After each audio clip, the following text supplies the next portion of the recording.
लेकिन मैं आपको सिर्फ ये अपील करने आया हूं कि अगर अभी तक आपने K24 news and entertainment channel को सब्सक्राइब नहीं किया तो प्लीज कर लीजिए। नमस्कार, मेरे साथ इस समय धारचूला के विधायक हरीश धामी जी जुड़ गए हैं। हरीश धामी जी अगर क्षेत्र में देखा जाए तो किसी परिचय के मोहताज नहीं है, जिन्होंने धारचूला के एक दुर्गम क्षेत्र अगर कहा जाए तो हमारा नेपाल और चाइना का जो बॉर्डर है वहाँ एक धारचूला विधानसभा है उत्तराखंड का, और धामी जी की लोकप्रियता किसी से छुपी नहीं है। धामी जी, आपका K24 न्यूज में स्वागत है सर।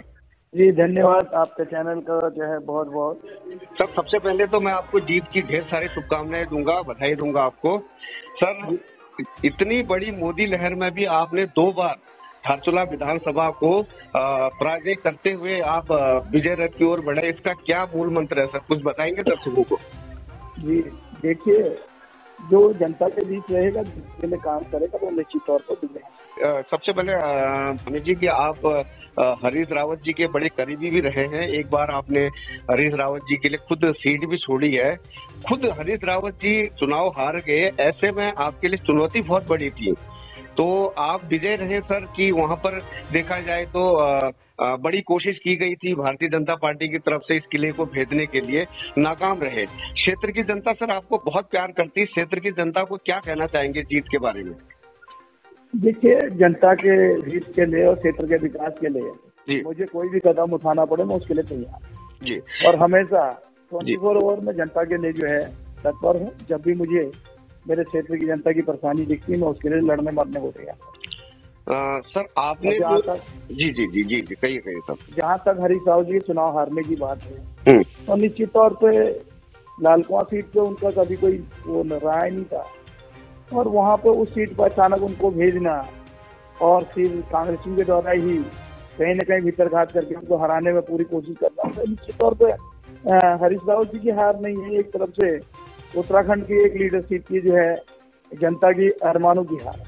जी, अभी सर कांग्रेस में अंदरूनी कलह आ रही है सर सामने, और यहाँ रंजीत रावत जी हो गए, हरीश रावत जी के पक्ष में कुछ न कुछ बयानबाजी कर रहे हैं।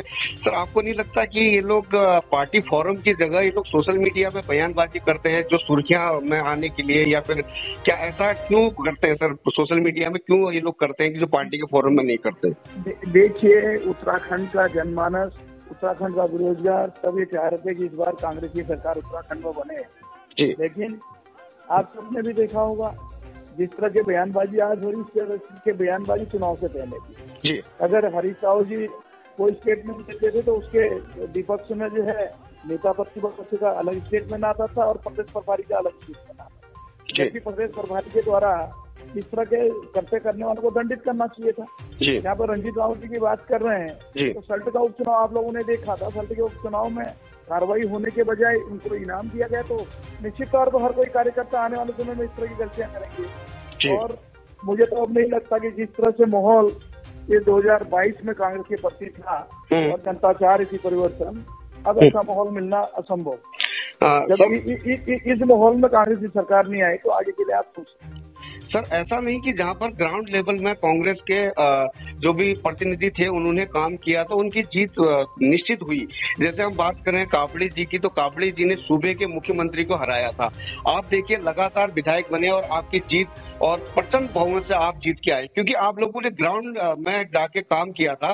कहीं न कहीं सब आपके जो प्रत्याशी थी उनकी भी कहीं न कहीं कमी रही होगी सर, जो हार का इतना बड़ा कारण। प्रत्याशियों की कमी नहीं, अंदर का जो भीतरघात था, अंदर खाने की जो लड़ाई थी, उसमें जनता जो है कहीं न कहीं उत्तराखंड की जनता कंफ्यूज गई और हार का कारण ही हुई।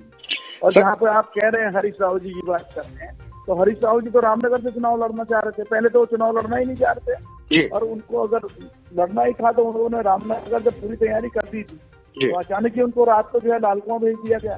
तो इसमें आप मान सकते हैं कि कहीं न कहीं कोई षड्यंत्र तो था। सर साथ में ये भी है ना कि हरीश रावत जी अभी देखिए कहीं न कहीं वो कह भी रहे कि होली की दहन में मेरे राजनीति दहन कर दीजिए, ये सब बयानबाजी आ रही है। देखिए, जिस व्यक्ति ने उत्तराखंड की कांग्रेस को सींचा हो और कांग्रेस के लिए हमेशा समर्पित रहा हो, अगर उस व्यक्ति पे एक कार्यकारी अध्यक्ष के द्वारा इस प्रकार आरोप लगाया जाता है तो भाई क्या कह सकते हैं?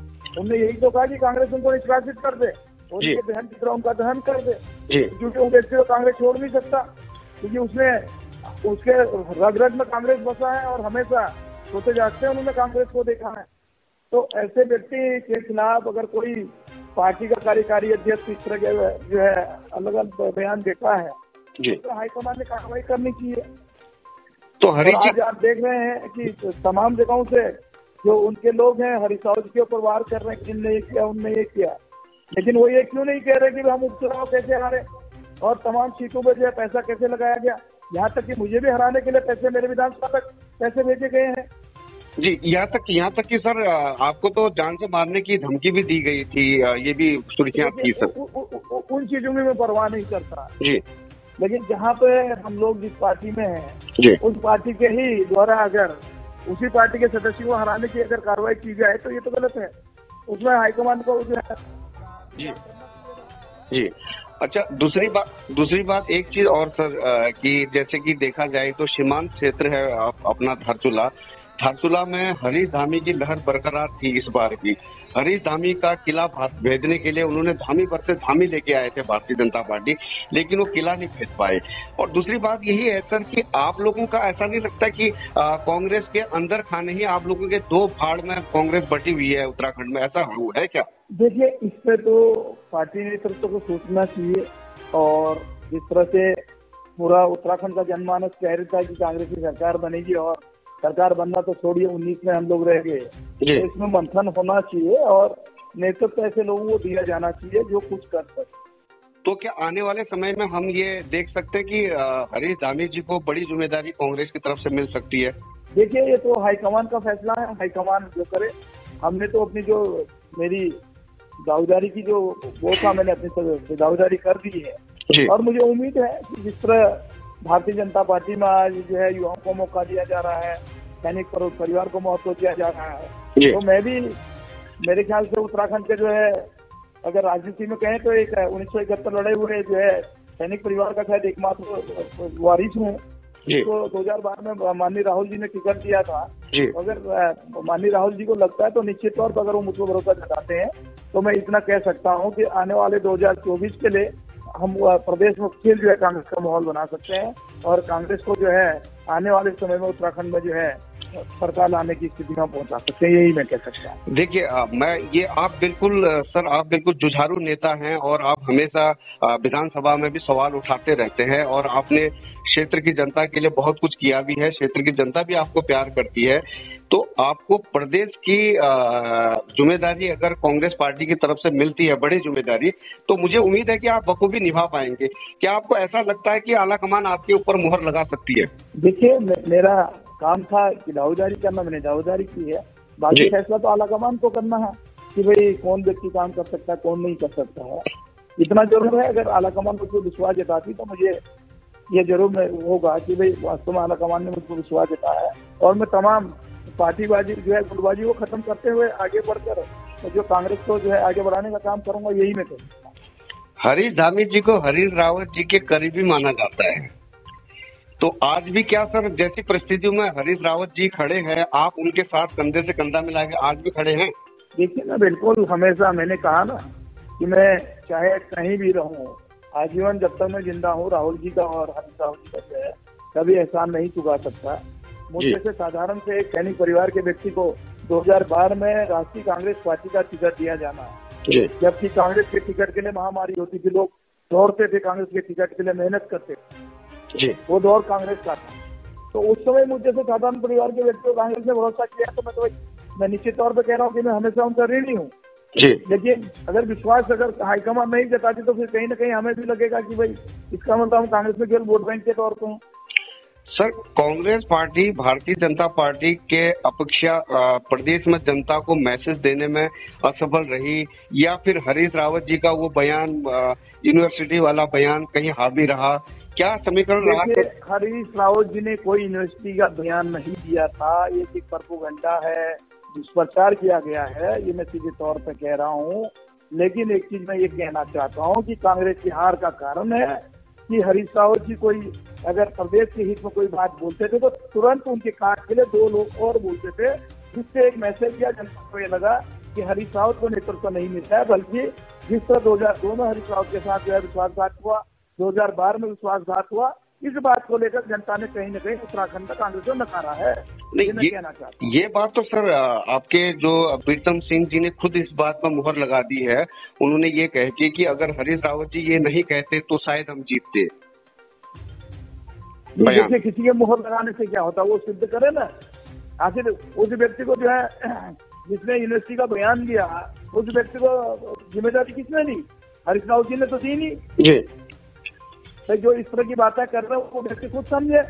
और जो व्यक्ति अपनी विधानसभाओं से बाहर नहीं जा सकते हैं, प्रदेश में जो है कांग्रेस को खड़ा नहीं कर सकते हैं, और अगर वो अपने आप को जो उत्तराखंड का नेता मानने लगे तो ये तो स्वाभाविक है नहीं जी। अच्छा हरी जी, एक सवाल, मेरा अहम सवाल ये पूछना चाहूंगा मैं कि गणेश गोदियाल जी ने पार्टी से इस्तीफा दे दिया है प्रदेश अध्यक्ष पद से, तो अब इसकी दावेदारी कौन करेगा? इस प्रदेश अध्यक्ष की कुर्सी में आप किसको काबिज होना देखना चाहते हैं? देखिए, मेरा तो ये मानना है गणेश गोदियाल जी ने 7-8 महीने का जो उनको कार्यकाल मिला, बहुत अच्छा काम किया, कांग्रेस को जिंदा करने का काम किया था। लेकिन ये बड़ा दुर्भाग्य है कि उनसे इस्तीफा ले लिया गया जी। और आने वाले समय में किस व्यक्ति को जिम्मेदारी मिलेगी और वो व्यक्ति किस तरह का जो है कांग्रेस को कहाँ ले जाएगी, ये मैं नहीं कह सकता जी। लेकिन कहीं न कहीं जो आज प्रदेश में कांग्रेस के प्रति जो चल रहा है, या कांग्रेस के सीनियर लीडरों को जो टारगेट किया जा रहा है, तो इसका नतीजा जो है गलत है। आने वाले समय में कांग्रेस को हो सकता है कि ढूंढने पड़े अपने लिए लोगों। जी हरी जी, तो आपने बहुत कीमती समय दिया, आपका बहुत बहुत धन्यवाद K24 न्यूज से बात करने के लिए। आपको होली की ढेर सारी शुभकामनाएं और आपका जीवन कुशलमय रहे, और हम ये कामना करते हैं और आप धारचूला की सीमाओं की रक्षा करने में सक्षम रहें और यहाँ की जनता की सेवा करने में भी सक्षम रहें। आपका बहुत बहुत धन्यवाद सर। जी धन्यवाद। लेकिन मैं आपको सिर्फ ये अपील करने आया हूं कि अगर अभी तक आपने K24 news and entertainment channel को सब्सक्राइब नहीं किया तो प्लीज कर लीजिए।